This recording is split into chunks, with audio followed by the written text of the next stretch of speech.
अस्सलाम वालेकुम।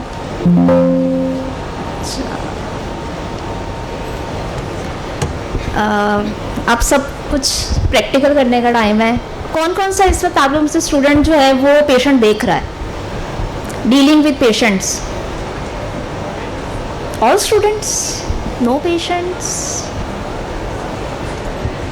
Few of them.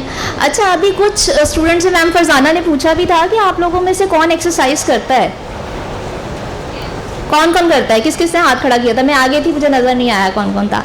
अच्छा, आप लोग में से कौन ऐसा है जो इसके साथ कोऑर्डिनेशन और डिमेंशिया की एक्सरसाइजेस भी करता है अपने लिए? No one? आप करते हैं? That's nice, good.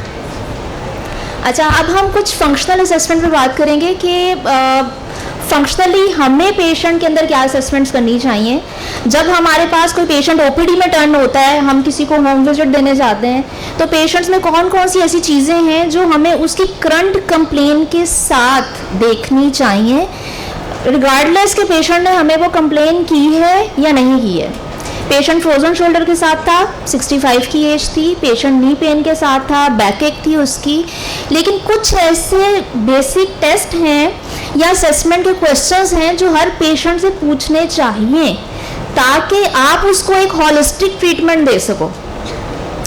कुछ ऐसी चीज़ें हैं जो पेशेंट भी रियलाइज नहीं करता कि he is going through it. जब हम उससे पूछते हैं तो फैमिली को और पेशेंट को रियलाइजेशन होती है कि ओ, ये तो यहाँ इस पॉइंट तक नीचे आ चुका है, and this is the alarming sign कि जहाँ जाके हमें अब ट्रीटमेंट स्टार्ट कर देना चाहिए। जैसे मैं इसकी मिसाल ऐसे दूंगी कि डॉक्टर के पास ओपीडी में एक पेशेंट आता है, एमबीबीएस डॉक्टर के पास, तो डॉक्टर से एक कंप्लेन करते हैं कि हमें जो है ना वो सर में दर्द रह रहा है, या हमारा जो है वो पेट फ्रीक्वेंट ख़राब हो जाता है, रात में नाइट पे हमें जो है फ्रीक्वेंट यूरिनेशन होती है। तो डॉक्टर क्या कहता है? डॉक्टर उसको उसकी दवा नहीं देता। डॉक्टर साथ में कहता है कि आप अपने साथ, आपने कभी अपना HbA1c चेक करवाया है?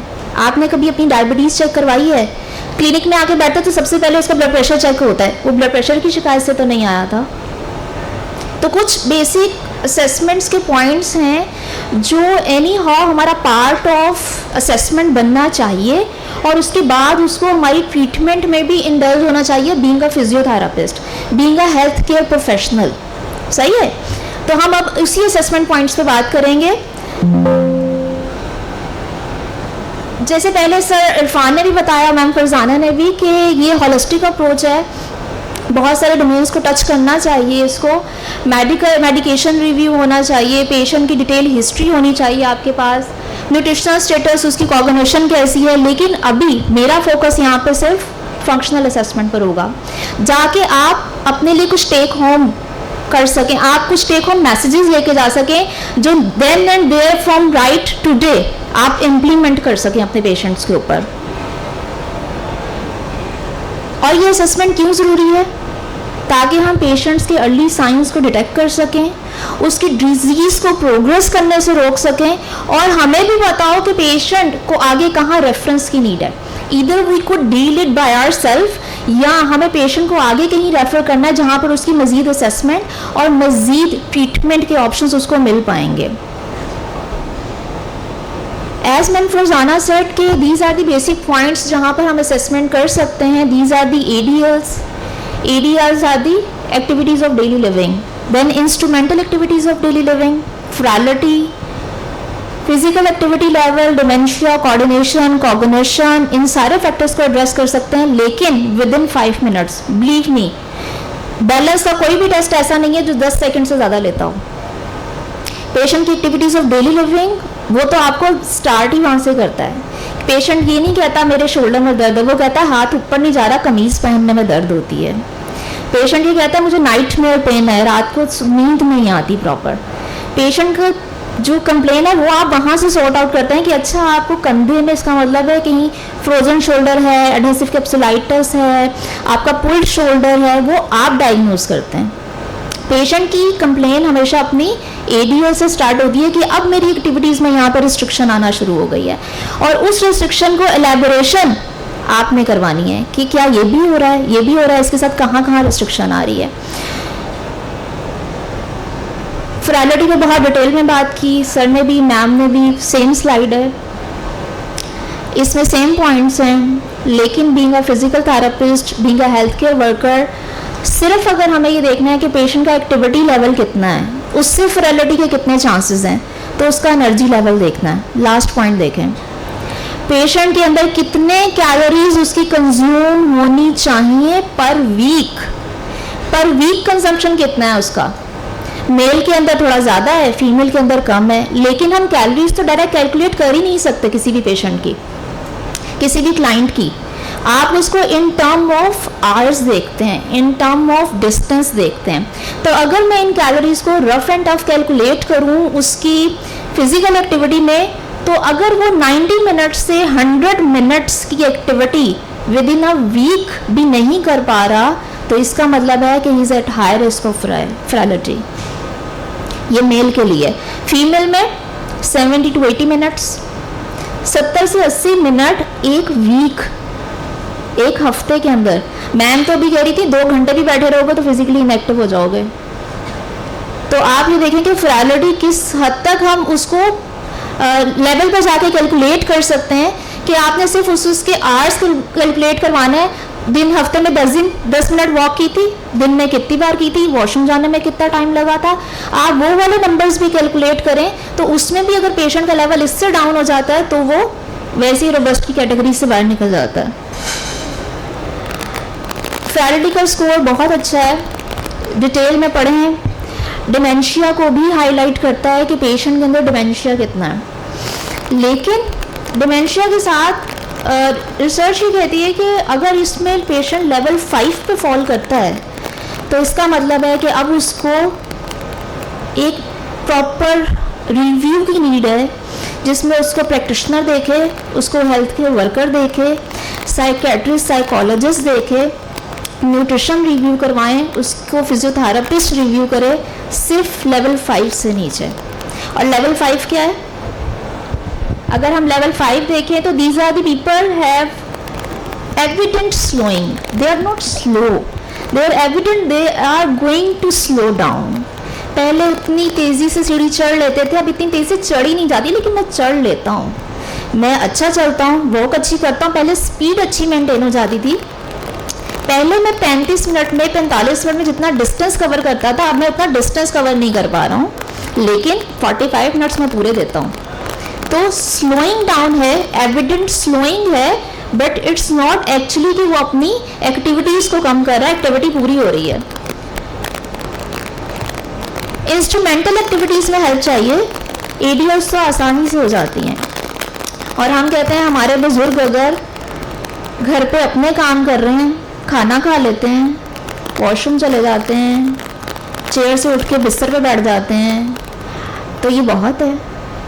यही एक्टिविटीज़ ऑफ डेली लिविंग है। लेकिन इंस्ट्रूमेंटल एक्टिविटीज़ वो हैं जिनमें हमारी कॉग्निशन, जिनमें हमारी कोऑर्डिनेशन और हमारी एक्टिविटीज़ ऑफ डेली लिविंग आपस में कंबाइन हो जाती हैं।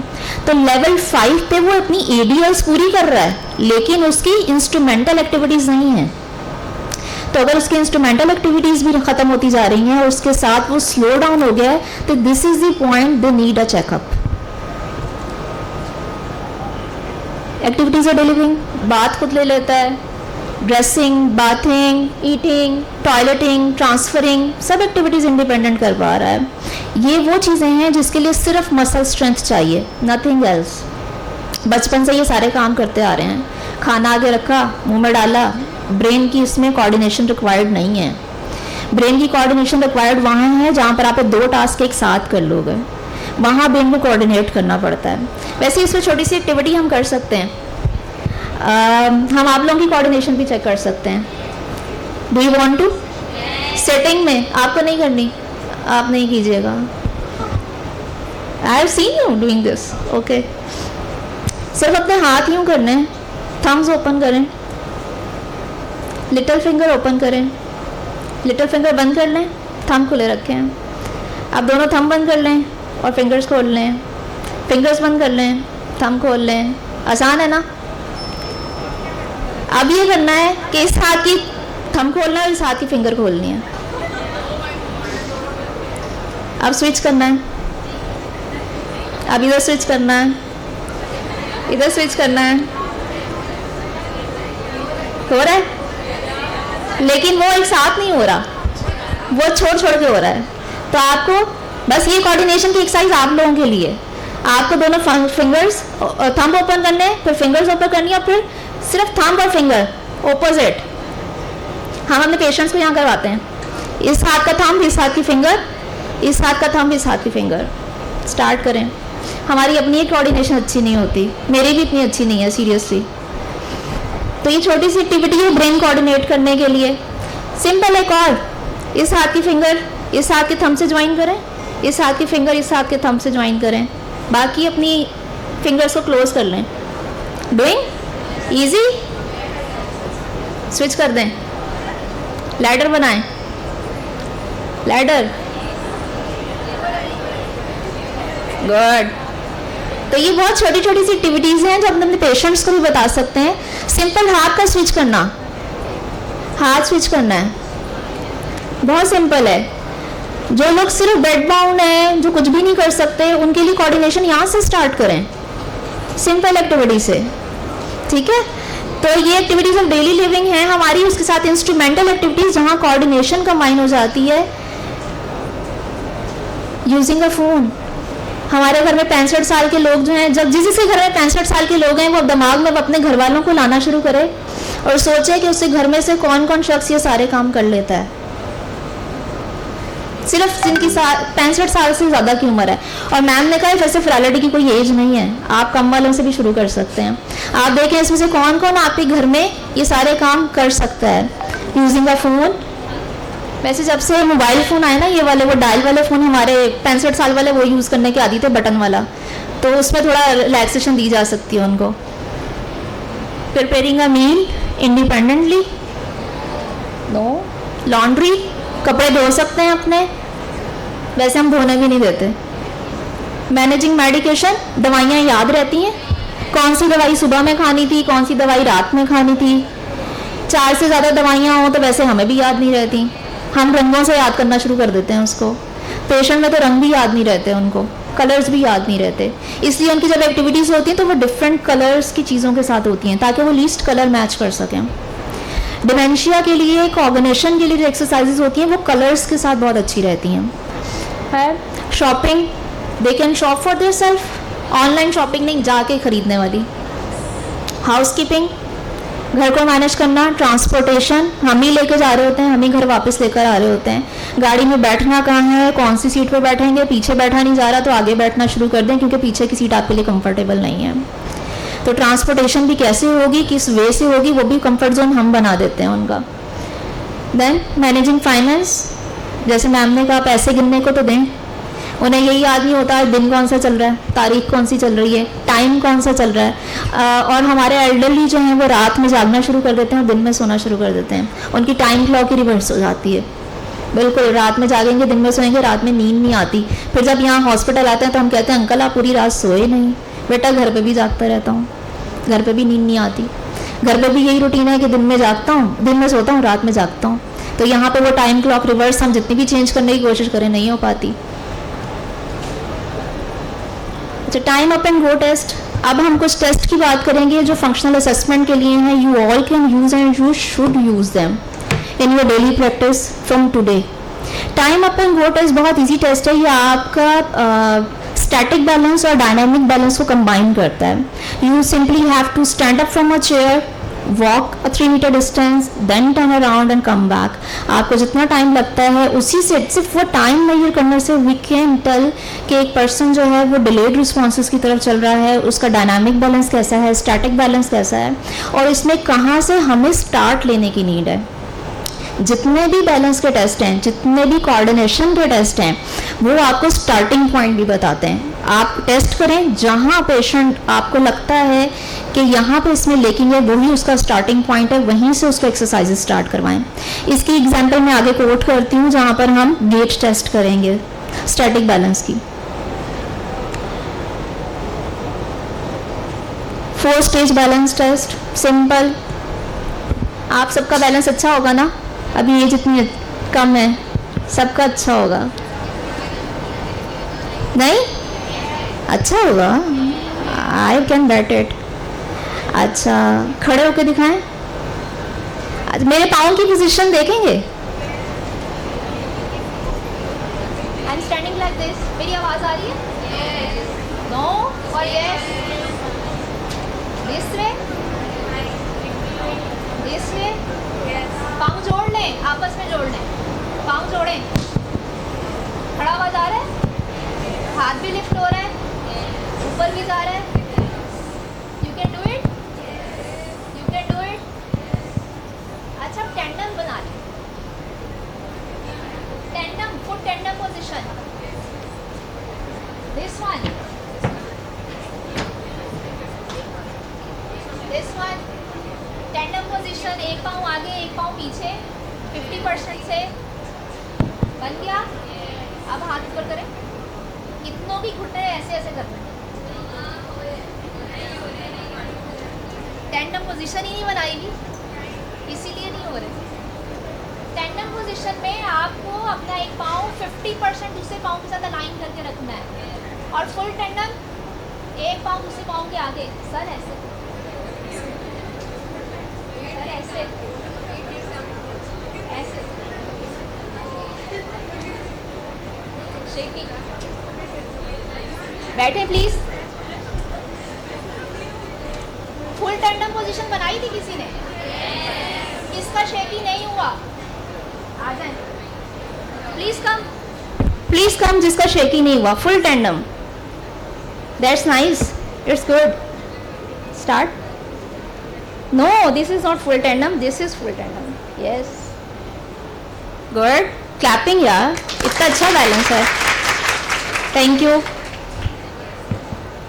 Full tandem positions, tandem, half tandem, one leg raising और सिंपल स्टैंडिंग आपको बताती है कि आपका पेशेंट का रिस्क ऑफ फॉल कितना है, क्योंकि आप पेशेंट का गेट एनालाइज करते हैं। गेट में stance phase, heel strike, toe strike, full stride patient की आप देख रहे होते हैं, और ये वही है, ये चारों पॉइंट वही हैं, सिर्फ टेंडम को छोड़ के। आप जो है पेशेंट का वो स्टार्टिंग पॉइंट देखें कि वहाँ पे कहाँ पे उसको नीड है हेल्प की, वहीं से आगे स्टार्ट करना है आपने।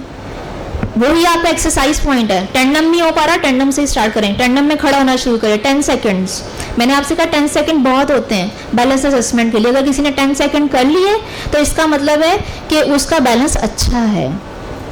10 सेकेंड्स कर रहा है, उसके बाद हाथ उठवाना शुरू करें, front, side way, upward, one hand raising, opposite hand raising. इसके साथ पेशेंट का बैलेंस जो है वो और इम्प्रूव करेगा।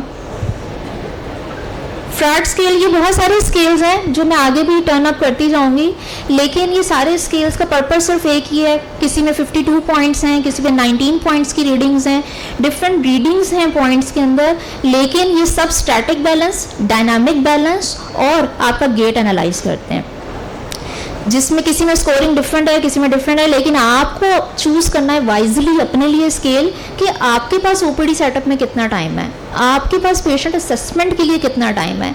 क्योंकि पेशेंट भी बाज़ ये बोलते हैं कि भाई हम इनके पास शोल्डर के लिए आए थे, ये हमारे बैलेंस पे काम करना शुरू हो गए हैं। तो पेशेंट को आपको असेस करना है एक क्विक वे में। अपने लिए ऐसा असेसमेंट टूल सेलेक्ट करें जिस पे आपकी कमांड भी अच्छी हो और जिस पे पेशेंट भी कंफर्टेबल हो, ठीक है। और पेशेंट का रिस्क ऑफ फॉल, ऐसा नहीं पेशेंट टेस्ट करता ही गिर जाए, पेशेंट का सिक्योर करना है, पेशेंट की पोजीशन भी आपको। फंक्शनल रीटेस्ट बहुत अच्छा टेस्ट है, स्टैंडिंग में भी होता है, सिटिंग में भी किया जा सकता है। पेशेंट को सिंपल चेयर पे बिठा के स्टैंडिंग में एक इंच टेप लगा के पेशेंट को जो है वो उसकी तरफ मूव करें, वो कितना मूव फॉरवर्ड करता है, साइड वे करता है, उस टेप के साथ वो उसका जो है रीचिंग बैलेंस बताता है कि पेशेंट जो है उसका रिस्क ऑफ फॉल कितना होगा। Short battery test time consuming test है, अगेन डायनामिक बैलेंस बहुत अच्छा चेक करता है। इसके अलावा पेशेंट का गेट एनालाइज बहुत अच्छा करता है। और आपको अगेन मैं वही बात बार बार एम्फेसाइज करूँगी, 52 पॉइंट टेस्ट करें, 19 पॉइंट टेस्ट करें, आपका जहाँ पॉइंट 0 आता है पेशेंट का, वही आपका स्टार्टिंग पॉइंट है। जिस लेवल पे आपको लगता है कि यहाँ पेशेंट से अब आगे नहीं हो पाएगा, वही आपका स्टार्टिंग पॉइंट है एक्सरसाइजेस के लिए। Dementia recall very important. Patient जब अपने फाइनेंस मैनेज करना छोड़ देता है ना, उसको डेट्स और टाइम याद रहना ख़त्म हो जाता है, तो समझें कि कॉग्निशन चली गई, जा रही है। अब लोगों को काउंटिंग नहीं आती, बिल्कुल बेसिक लेवल से शुरू करवाना पड़ता है। डिफरेंट कलर्स के कार्ड रखें, कलर से कलर मैच कर दें, इनफ अगर कर पा रहा है। उसके बाद कलर और नंबर दूसरे कलर और सेम नंबर से मैच करें, इनफ। उसके अलावा बहुत सारी वर्ड गेम्स हैं, वर्ड्स मैच करें। जिन लोगों ने हमारे पास यहाँ पर तबा में इंटर्नशिप्स की हुई हैं, दे नो वेल कि हमारा जो जेटिक प्रोग्राम्स है वहाँ पर हम पेशेंट्स को कोऑर्डिनेशन के लिए एक्सरसाइजेस करवाते हैं। कॉग्निशन डिमेंशिया के लिए एक्सरसाइज होती है, उनमें बहुत सिंपल नंबर गेम्स हम पेशेंट्स के साथ खेलते हैं, जिनमें सिर्फ पेशेंट्स को नंबर्स रिकॉल करने होते हैं कि 1 2 3 4 5 12 हम फ्लिप करते जाते हैं। पेशेंट को प्लेसमेंट याद होनी चाहिए कि कौन सा नंबर किस जगह पर रखा गया था। लूडो बहुत अच्छी एक्टिविटी है, बोर्ड गेम्स बहुत अच्छी एक्टिविटीज़ हैं, और लूडो का ट्रेंड तो अब बहुत कम हो गया घरों में, क्योंकि मोबाइल का ट्रेंड ज़्यादा हो गया, ज़्यादा मोबाइल पर लूडो खेल लेते हैं। लेकिन उसमें फिर ये होता है कि हम अकेले ही खेल रहे होते हैं, वो जो 3 पार्टनर हमारे साथ घर में एंगेज होते थे ना, वो नहीं हो पाते। तो सोशल हमारा जो है वो इंटरेक्शन नहीं हो पाता, अपने ही घर वालों से सोशल इंटरेक्शन नहीं हो पाता। तो take home message what should be, the assessment should be part of your daily assessments, functional assessment should be part of your daily assessments, जिनमें कोऑर्डिनेशन, बैलेंस और कॉग्निशन, इन 3 पे फोकस करें। मैं एरोबिक्स और स्ट्रेंथ ट्रेनिंग इसलिए नहीं कह रही हूँ क्योंकि वो हम ऑलरेडी कर रहे होते हैं। एरोबिक्स 30 मिनट्स की वॉक हम किसी को बोलते हैं करने के लिए, खुद भी करते हैं। स्ट्रेंथनिंग एक्सरसाइजेज जिम में बहुत इसका ट्रेंड है, जिम में तो हाइप क्रिएट की जाती है स्ट्रेंथ ट्रेनिंग के लिए, खासतौर पर बॉयज़ के लिए, कि मस्कुलर मास होना चाहिए, बॉडी स्ट्रेंथन होनी चाहिए। लेकिन कोऑर्डिनेशन, कॉग्निशन और बैलेंस, ये वो जोन है, ये वो पॉइंट है जहाँ पर, जिसे मैं कहूँगी डार्क जोन बनता जा रहा है, निगलेक्टेड एरिया है, जिसको हम बहुत ज़्यादा निगलेक्ट करने लग गए हैं। और इसकी वजह से ये हम भी निगलेक्ट अपने लिए भी कर रहे हैं और अपने पेशेंट्स के लिए और अपने एल्डरलीज के लिए भी कर रहे हैं घर पे। तो टेक होम मैसेज है कि जब भी कोई पेशेंट ओपीडी में, आईपीडी में या आपके पास होम विजिट के लिए टर्न हो, तो उसके साथ उसकी इन 3 पॉइंट्स पर ज़रूर काम करें। एक शॉर्ट असेसमेंट टेस्ट अपने लिए रखें, जो आप, जिस पे आपकी कमांड अच्छी हो, आप पेशेंट से फ़ौरन करवा सकें और पेशेंट के साथ उस एक्टिविटीज़ को इंगेज करवाएं ताकि वो आगे कॉम्प्लिकेशंस में बढ़ सके।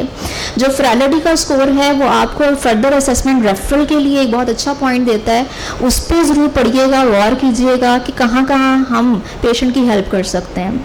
Any questions please? Any questions? No, thank you so much. And now I would call Dr. Noor Zahra for dietary assessment of old patients.